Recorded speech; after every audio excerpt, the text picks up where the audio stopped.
and welcome to the Glow Up Method. This is a place where we talk about all the things about living a life that makes you proud. Yes, you proud, not me proud. You proud of yourself. Hi there, my name is Natasha. I will be your host today, and I am so excited to be here. My goodness, my life has been in a tizzy. And it's been my own doing, right? So the last time we spoke here, I was talking about how against all rationale, I am having these intense feelings for Chris, who is my soon to be ex-husband, but he's still my husband at this moment because no papers have been filed. And the situation in which he has kind of abruptly left us in has really put a lot of like stress and pressure on me, right? Like I suddenly didn't have power, like heating one night I had power. I didn't have heat. I had negative $39 in the bank. I have every responsibility for the kids on my thing, and he'll show up if and when he can for only one child. And it's overwhelming. And despite all these things, I still have these like kind and romantic feelings for him. Like when I'm angry and upset and frustrated by something that is going on, like it is game on. It is full speed ahead, no questions about it. But in those moments when things are quiet and my spirit comes out, which is most of the time, I'm not an angry person. I'm not a fighter. I will fight for what is right, but I also am just in such this place that's looking for peace and looking for love and looking to be seen and heard. And who isn't, right? And our relationship has been all the opposite of those things. But yet I see this potential, right? I see this potential, and there's this hope, and there's this effort that perhaps maybe I didn't do everything that was possible, independent of what he does. And if he does no work ever again, would I be willing to accept that person in my life? And these are the questions I'm faced with right now. And it's not because of financial reasons, and it's not because of this. Like, these are real serious questions I'm asking myself because I'm having these real serious feelings and emotions. And I know feelings and emotions, they're just signals, right? Like I get to choose how to respond to them, but I want to honor myself. I love to live a life that doesn't have a regret, right? No risk, no reward. And I don't want to live with this regret that perhaps I never said something because I assumed what his answer would be.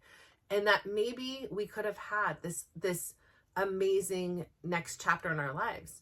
Or I'll get the clarity in which I need to say, it is time to end this story. And, you know, it's really difficult in this position because there's like the two sides, right? There's the side that's like dumb, like everything is, and I'm not mean to myself anymore, so I shouldn't say dumb, but like, you know, everything is like, it's so obvious, like just keep going, keep going your path. But then there's the matter of the heart that holds you back, right? That keeps me stuck. So I'm almost in this indecisive pattern that I've been in this marriage for the last few years, where it's like, should I stay or should I go? If I go, there'll be trouble. But if I stay, there will be double. Like, there is trouble regardless. And it's just picking which trouble or which situation is the best for me and for my 4 children. And it's getting kind of confusing, like as in like really confusing. And I don't know what the best option is for me. And it's not like all of a sudden I'm getting this clear sign in which this is what I want to do. And I'm looking for information. I'm in this like seek and search. I'm hunting, I'm gathering, and I'm trying to see things without my skewed judgment, right? Because the way I look at Chris is through my eyes, the wife of him for 25 years, that all the things that have gone on within our lives and household, that is how I'm looking at him. But that's not how the whole world sees him. The whole world sees him very differently than I do. And I'm trying to remove my glasses and see Chris from a different light. See him as just being this person, this you know, young boy inside his like heart, just as I am like a young girl in my heart, and know that I don't want to inflict any harm on this person.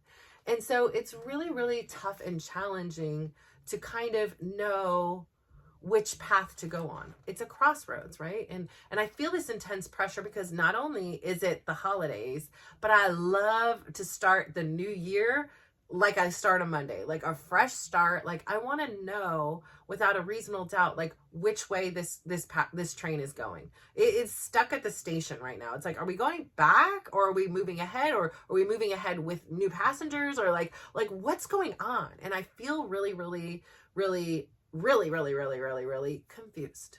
And then I wonder too, is this just part of the grieving process? Like, is this something many people feel with a breakup? I mean, it's been a hot minute since I've had a breakup with somebody, and I was literally like a young girl. So like, I don't even know what it's like to break up with somebody.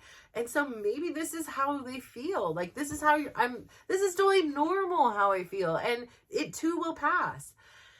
But then I have that other side of me that's like, hey, if you want something, speak up for it. And then questioning myself, is this what I want? And so I feel like, number one, the most important thing is to have forgiveness, right? Like, understand that everything you're experiencing, every emotion you're going through has a reason and it has a purpose. And you could just sit with it. You don't need to push it away, eat it away, smother it away, like abandon it away, whatever it is, just sitting with it. And it sucks. Like, I don't like sitting here and feeling like crap, right? Like, I don't like feeling sad and lonely, or watching a sad movie, which I haven't done, but I wanted to do, but I didn't, thankfully, like to just cry and get it out of my system. I guess there's no like finality. Like, there's not going to be like, okay, I cried. I've cried every tear for it. I will never cry again for it. I think it's a process, and it being the holidays and cold and so sudden and so shocking and abrupt and recent, it adds this extra layer. But I'm coming back out of my shell. I'm becoming more alive every day.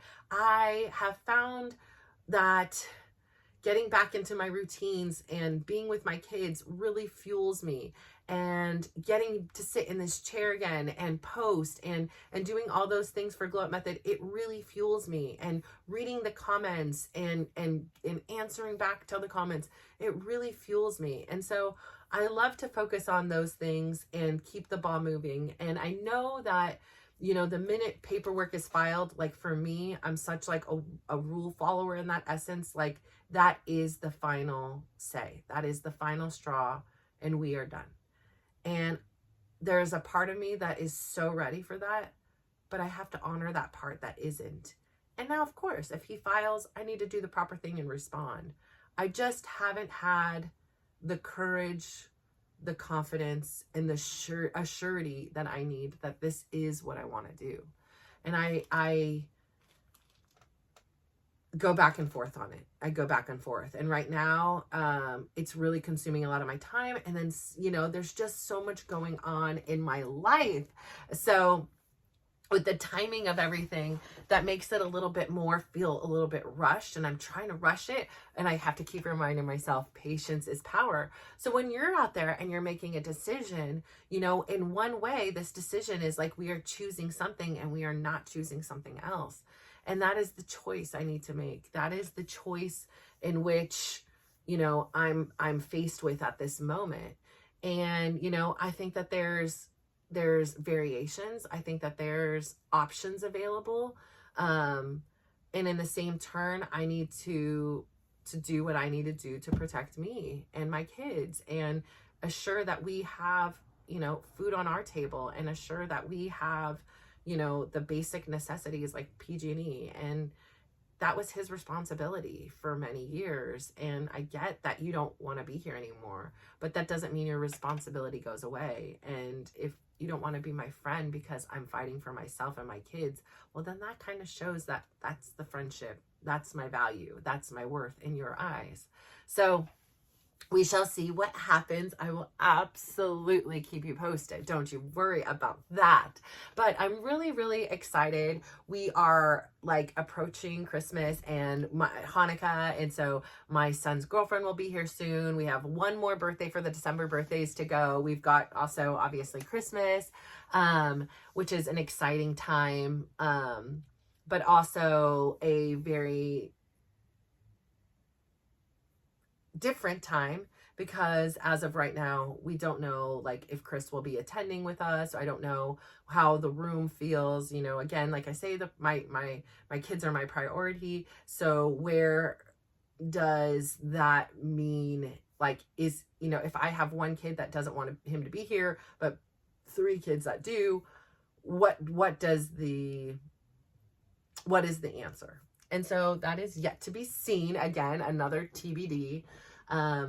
It is the first year. It is setting the tone for the years to come. And, I don't know what will happen. So yeah, I don't have a whole heck of a lot today. I really don't. I do know that it feels good to come out of your shell again. I know that decisions for me are something they have always been a challenge. And so oftentimes I get stuck. Not making the decision is making a decision, and it's making a decision to stay where I am. And that is a tough one for me, because I can sit here and be like, okay, that's fine. But when I rewatch these episodes, I see in there, I can hear in there the struggles in which I'm going through and the challenges I'm having. And I have to assume that if we were back together again, that those same challenges would just come back again, unless we did some major serious work. And I can trust in myself and my own work ethic, but can I trust that he will? And how long is it sustainable for? And, at what point is it, no, so I feel and then we're repeating this whole process again. Oh my gosh, I would never want to go back to day one again. It's like we are in and we are together for the rest of our lives, or we'll be together in a very different way as co-parents. And that's it. But my kids are so funny. They make me laugh every freaking day. Today I came home and they were like grilling me, like, where were you? What were you doing? And it's so funny because they're like checking my location. They like, I don't do all those things. Like, I've always been of the type that, like, I love truth and honesty. I would rather sit with truth that I don't want to hear, and no, I don't want to hear. I may not like what I'm hearing, but understand that that's my option to process. That's the way I operate. Instead of somebody trying to like protect me or my feelings or whatever, just tell me the truth. I may not like it. It may hurt or sting for a minute, but at least I can process that. When somebody tells me something that's a little white lie or a little off of truth, I have such a trouble with it, because here's the thing, the truth always comes out. And when the truth comes out, now I have this deception and this betrayal compounded with whatever this truth was that you wanted to keep from me. And it just makes it worse. And it just breaks my relationship with you. Like, it literally breaks my heart, like, to have that happen. And so, I try to keep it very honest with my kids. We used to have friends, and they would like track the things, read their emails, check where they are all the time. And I came to the realization that that was not for me. I would rather have an open and honest communication with you, and you tell me where you are. And if you're lying to me, then you live with that and know it's going to come out and it's going to cause troubles. Or you be open and honest with me, and you may not always like what you hear. That may mean, as a mom, sometimes I'm going to say, no, you're not going to that party. No, you're not going to that person's house. No, you're not doing this. It may mean that, but we are building our relationship together. It is built with a foundation of trust and honesty. When they lie, oh, I'm going to Katie's house, and really we're going to Kyle's house, that's a problem, right? Like, this didn't happen in my household, but there have been scenarios in which this has, like, come up, and it could have potentially been.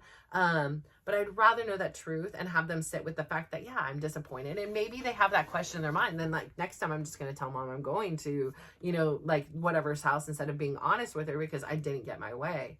It doesn't mean that. It means that we have to sit with that and know that we are not going to always get our way. So, like I say here, if I go to Chris and I'm honest about what my experience is, that I'm still having these mixed feelings, and I don't know what it means, it doesn't mean I'm going to get my way. It doesn't mean he's going to be like, oh, yay, let's get back together. We're moving in. Everything's going to be great. I'm going to, we're going to do therapy every single day of our lives. And I'm going to spend the rest of my life making sure I love you and asking you how your day was. No, it doesn't mean any of that. It doesn't mean that at all. But it does mean I'm being truthful and honest with myself. Instead of being mad and, like I said, calling myself a dum-dum, like, how dare you feel this way for him? It's like accepting, like, I get it. That's really confusing. And it's not even, like understandable to your own self. but it's a matter of the heart that doesn't always make sense. The heart doesn't always make sense. And, you know, it takes it a little bit longer to unlearn all these patterns in this person. And I do believe it's possible. I do believe I'm on the right path to figuring this out for myself and not having this extra layer of worrying about judgment from others in the situation. So yeah, like it is definitely an experience. Like I said, today I'm going to honor the fact that I don't have a whole heck of a lot to say. So I'm not going to waste another 15 minutes of your life and your time to try to drag it out. But if your mind and your heart and soul is dealing with the decision, I sympathize with you. As a person who has challenges making decisions, I sympathize with you. I'm making a huge one. Do I put in effort in a relationship and regardless of what he wants, independent of what he does and things like that? Or do I say, it is time to say goodbye. Like it is time to this. And having these different options makes it more complex, right? And then you have kids involved and you have businesses and you have all these things. And it makes it really, really hard on the heart. And it's understandable. So if you're out there facing a decision, maybe you're getting a new job, maybe you're moving someplace, maybe it's in your own relationships, maybe it's the decision to finally get up and take a 1 block walk, whatever your decisions are, like understand that when we sit there and we don't make a decision, that is making a decision. We are sitting there and we are saying we are okay with being stuck where we are. And I don't want to take this stuck, broken energy into 2025. I'm really big on that kind of stuff. Like I really want to use these next few weeks to really get the focus and clarity I need so that I can go into that next phase of life strong, confident, and sure of what I want. And it doesn't mean that in life, like crazier things have happened, but it doesn't mean that if we were to reconcile, we couldn't still divorce. And if we were to reconcile or divorce, we couldn't reconcile. None of that means anything. It just means what it means now. And I need to make a decision because sitting here is holding me back from doing a lot of the things that my life, it's taking up a lot of time and energy and focus. And it's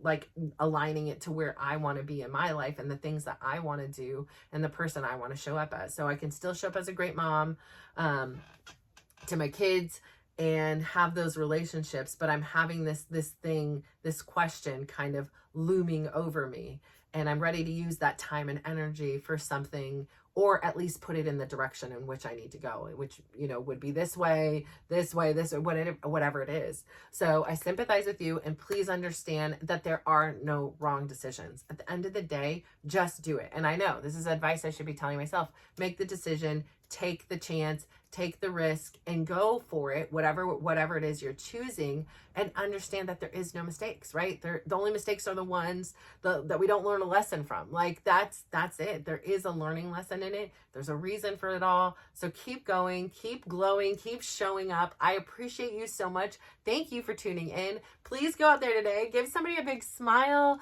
give them a compliment, and just watch how they glow up. So thank you. Bye.